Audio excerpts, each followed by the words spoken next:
Alright, good morning folks. We're headed out for some walleye this morning. It's a little breezy. It's been breezy for the last week and a half. And we had a full moon last night, so not sure if we're going to be able to wake these walleye up. But in these tough conditions, I'm going to be relying on some heavy metal lures that have lots of action to hopefully wake these fish up and also to help me keep a more vertical drift when I'm targeting them and keeping contact with the bottom where these fish hold tight to. So we'll see how this day goes.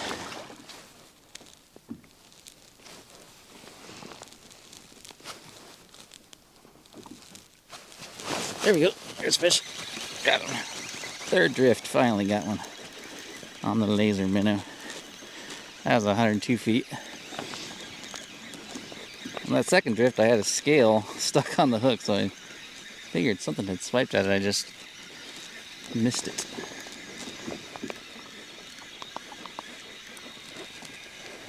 It's a walleye. Little meal. There we go. Not a giant, but a little 14-inch male. Sweet. Look at the size of lure that a fish that size will hit. They'll hit these big laser minnows. Prefer one a little bigger to start the day, but hey, I'll take it. I don't like to throw them back when I'm catching them at 110 feet, 105 feet. It's just, they're not gonna survive the barotrauma. So even if it is just a little 14-inch male, it's still worth harvesting. Water temps are a balmy 37 this morning at the surface, which is why I've got my dry suit on, combined with the air temps of upper 20s. Definitely have to take your precautions out here. Ooh, look, it must be warming up because the reel is not icing up. And that WIND might be calming down, but I don't want to say it out loud. Jinx myself.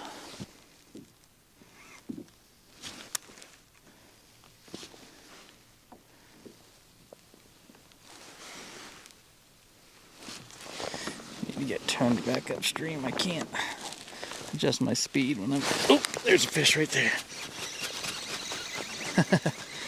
Went to pick it up on that second jig, and I got him.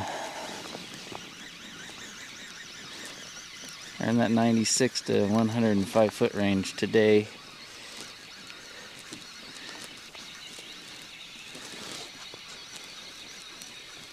This one's feeling a little heavier than the last. That's a little nicer.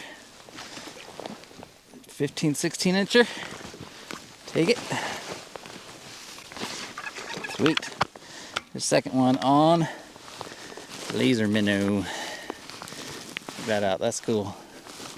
Nice fish.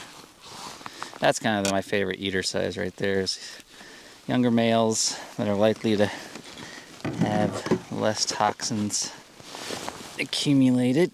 These heavy metal spoons are great. I use the ones from Major Craft, the Jig Paras. You can use the P-line coconators, the P-line laser minnows. They will all do it. Even big heavy cast masters will work for vertical jigging like this.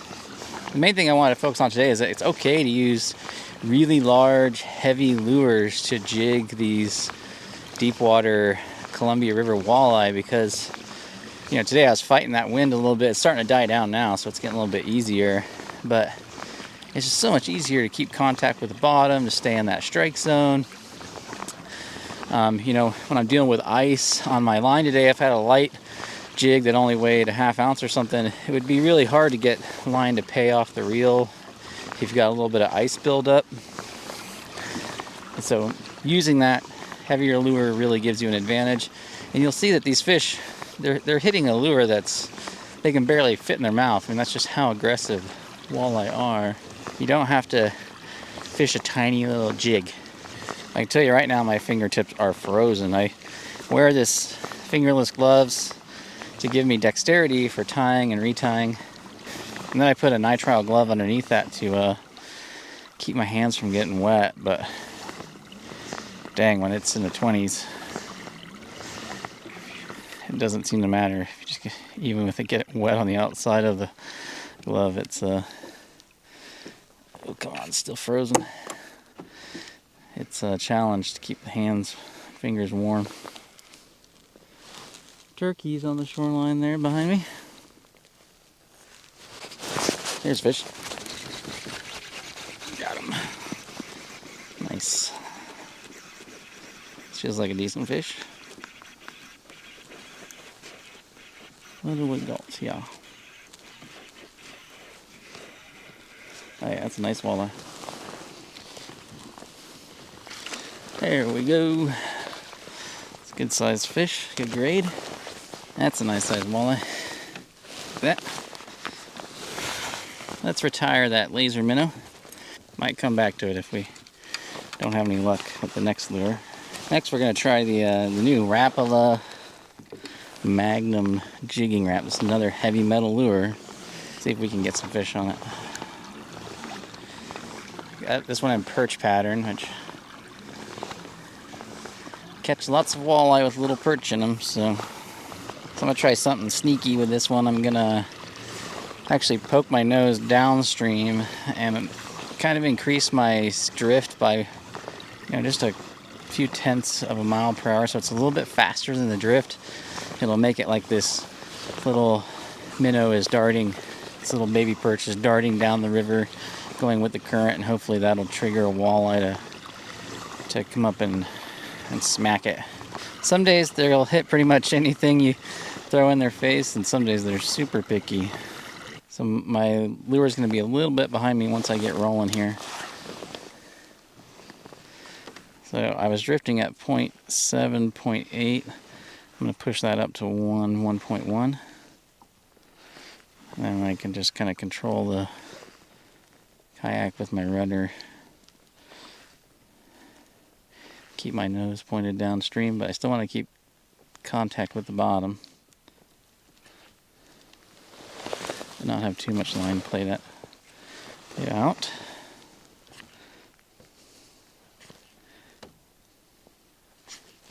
Oh, that worked. You see, I missed that fish too. That was frustrating. That's the tough thing about not having that vertical presentation, though. Hook sets are harder, less successful. You can see how my line's angled back behind me and several feet behind the kayak. So the problem with that is if he comes down, chases it, swipes at it, and I'm pulling forward instead of straight up, it's easier to pull the hook straight out of the mouth, like I did with that fish. Alright, gonna try that again. If we don't get one on this drift, I'm gonna switch out colors. See if maybe they'll respond more to that silver blue metallics today. Alright, let's try changing up the color. We'll give it another drift, shallow, and maybe go out once deep. And if I don't get anything else on it, then I'll switch up to something else. It pays to have a diversity of heavy lures, because not all of them are gonna work equally well. Alright, we'll give this blue silver a shot. So that's what was working this morning with the P-line. See if it's a color thing. There you can see that blue silver Magnum jigging wrap. There's a lot of whitefish in this stretch of the river, so I think this is a good mimic for that, young whitefish, which I'm sure they feed on. They're going to be picky today, I can tell. Makes sense, it was full moon last night, so they probably stayed up eating. That's why making fishing videos isn't as fun, because I like to switch up to show you what does and doesn't work. I could just be using what I know works right now, but I'm not going to.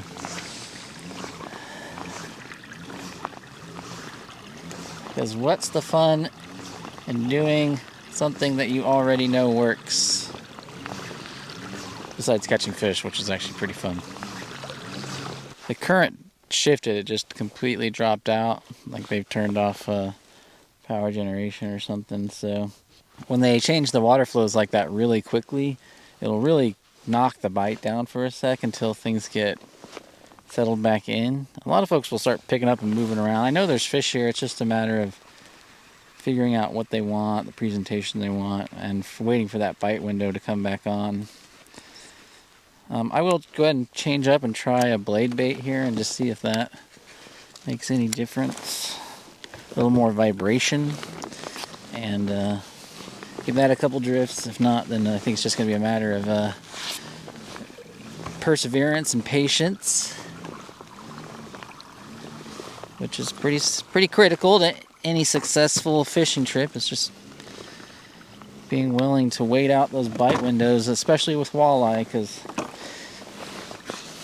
sometimes it's hot and sometimes it's not. Duo Loctite on, and I'm going to do a Norsata blade bait and chartreuse and silver. And I think this is a 3/4 ounce blade bait. Let's see if we can get some of those good vibrations.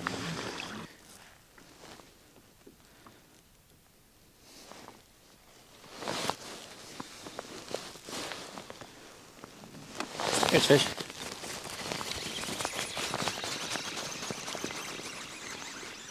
It's fighting the current a little bit there and the wind. Those walleye love those good vibrations. Nice.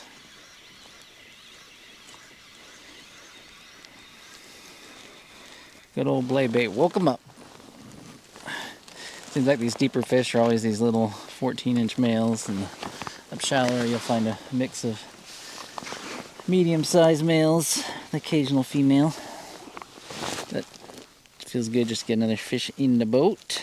This is actually just a plain Norisata blade bait that I bought. It was just plain silver. Then I put some chartreuse tape on there. Nothing on the blade bait the last couple drifts. Got one on the first drift right away, and I thought for sure that I'd gone onto a pattern, but I would say one is not a pattern. Maybe we'll try a different spoon, a smaller spoon, the Jig Para. This is Major Craft Jig Para. It's a 15-gram spoon in their IU pattern. It's a Japanese brand. It's got a little bit flatter sides than the P-line laser minnow, so it tends to flutter a little bit more pronounced. And it's got a little bit smaller profile. I don't know if that's what we're going for or not. But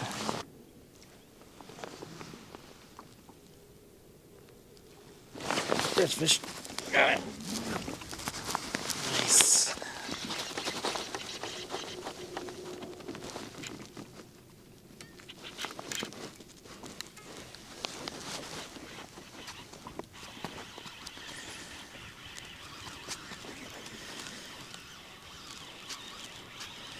Finally got one. Back on jig again. Whoa, whoa, whoa. Wonder what I got here. Taking a little bit of drag.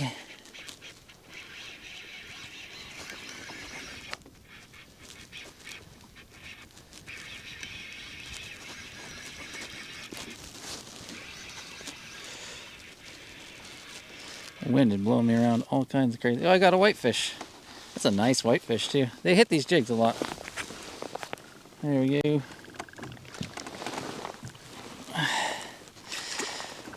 There we go. I'll take that. That's probably what I'm marking down there on the bottom. That is suspended. Nice sized whitefish there. Having no luck now finding them on metal spoons or blade baits. And that's really typical of these post-moon, full moon night bites. They can be a real struggle. So I'm going to switch up and try just a night crawler, plain night crawler on a jig head. See if something more subtle actually draws a bite, something with some bait and scent. I'm just going to kind of tick it along the bottom. And you just never know. I mean, that's the thing. I typically do better with the more aggressive lures in these colder water temps, but not always. So this is a 3/4 ounce VMC Moon Eye jig head. I love the hooks on them. They're relatively small in proportion to the weight of the jig. They've got a worm keeper on there, and they're a thin but very strong steel wire, so you can really drive it in there at depth. Get a good hook set.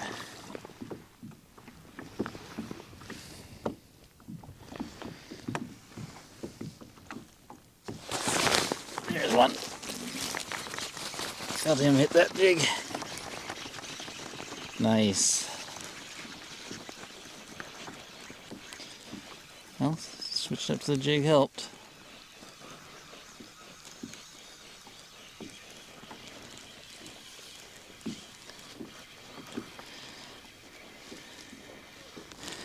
Very nice. Oh no, it's another whitefish. Oh, okay. Turn into a whitefish day. Take it. All right, second whitefish of the day. It's kind of nice to get a mixed bag. There you go, another fatty. Fatty on the jig. These lake whitefish are a pretty common bycatch when I'm out here fishing for Upper Columbia walleye. They taste really good too. They're in the Salmonidae family, just like trout and salmon. It's crazy that he got that whole thing in his mouth, but he did. It's a very strange year. Normally, they're drawing down Lake Roosevelt and passing a ton of water through Chief Joseph and Wells dams, and so there's plenty of current usually up here on the Upper Columbia, but this year they're just holding Lake Roosevelt at, it's way above normal. I don't know why they're not drawing it down. I guess they're not expecting a whole lot of snow melt coming down because the snowpack isn't as in good a shape. But quite typically by this time of year, the flows are good enough that the fishing's really good in the higher current. I can mark the whitefish. They hang up off the bottom at around 60 to 55 feet, seems like today. When I've done habitat selection studies on these walleye, I've thrown cameras down there and kind of looked at what habitats they associate with. I often see large numbers of whitefish and suckers associated with the walleye. Oh, that's a bite on the way down. That's crazy.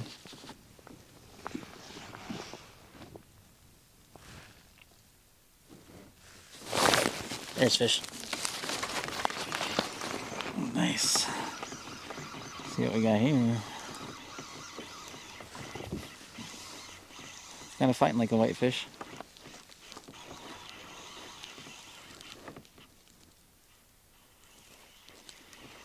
That's right where I just saw a couple whitefish on the graph. See what we got.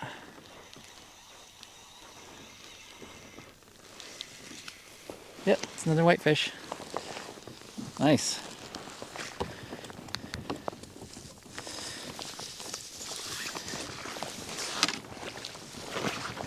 Doing good on the whiteys today. On the jig. There we go, another big whitey. There, on the feed. Definitely want to bleed these guys like you do a trout or salmon. They have a lot of blood. The walleye, I just bleed lightly and they seem to be just fine in terms of quality, but the whitefish definitely need to be bled well. Came out here to get some walleye, but I think I'm going to have a mixed bag today. I got 3 whitefish and 4 walleye. That's a pretty good day, actually. I've only had maybe, I would say about 30 or 40% of my drifts have I not had any bites or anything, which is pretty good. The drifts are pretty short. It's only 11 o'clock, so I've been out here 3.5 hours, and I've got 7 fish in the bag. That's pretty good. It's kind of nice to have a diversity, too. If I really wanted to mix things up, I could go get some trout as well, but nah. Alright, let's see if this trick works. Got my P-line laser minnow on. Go back to something with a little more action out here in the deep.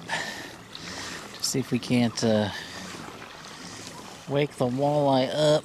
And then halfway through the drift, once I get shallower where I've been catching the whitefish, I'll just switch back up to nightcrawler and jig, which they seem to be hitting quite a bit.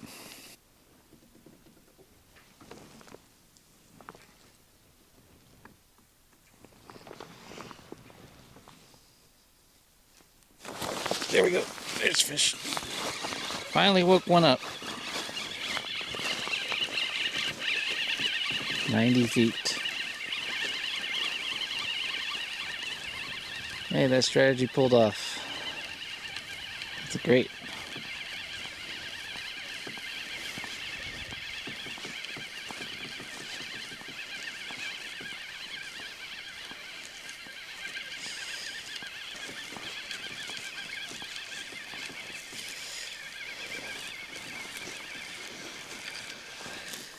That's a nice walleye too. Right on the chinny chin chin. Feline laser minnow. Yeah. Sweet. Awesome. That's the kind of fish I'm looking for right there, is that size. Nice size fish. Alright. Well, I think I'm going to make this one my last drift. The winds have come up and it's getting really untenable to fish. Having some occasional gusts at around 15, 20. So I've been fishing about 5 hours and I've got 5 walleye and 3 whitefish, and I've lost a few other fish. I missed some bites, so it hasn't been red hot, but hasn't been totally dead either. Here's a look at some of the lures I used today that I had success with. I'll put links to those down in the description below. Anyways, I hope to see you next time. Just remember, fish smarter, not harder. Bye.